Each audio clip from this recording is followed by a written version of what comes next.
Pemirsa kewentenang angkutan umum perkotaan angkot ring Denpasar nyansan ngidekang. Kauningin kewentenang angkot sane kantun aktif wantah kalih unit.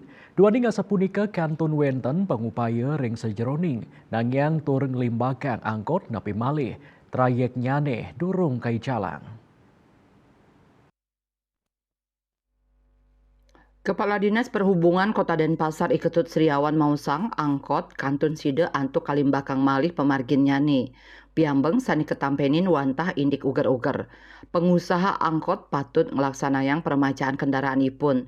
Napi malih jalur trayek inucap durung kai jalang. Proyek punike rumasuk proyek berkelanjutan napi malih rauhe mangkin jalan tol ritat kala liburan dangan macet. Pemargi inucap kekantenang becik tur kasokong ring kuentenan bus Trans Metro Dewata. Dani mausang angkot punike kantun kabuatang pisan santukan fleksibel saha ngelintang ring margi-margi sani cupit. Moda transportasi angkot selanturnyane dados penyokong Trans Metro Dewata sani wantah side memargi ring jalur-jalur umum. Sriawan mausang ring sajroning pangupaya antuk ngelimbakang angkot pai ketandani patut memperkanti sareng pemerintah Provinsi Bali miwah pusat. Pikobet nyane mangkin angkot ring galahe mangkin nenten kedautin santukan krama akehan ngangge pelinggihan pribadi. Asmara Putra Bali Pos Nguningayang.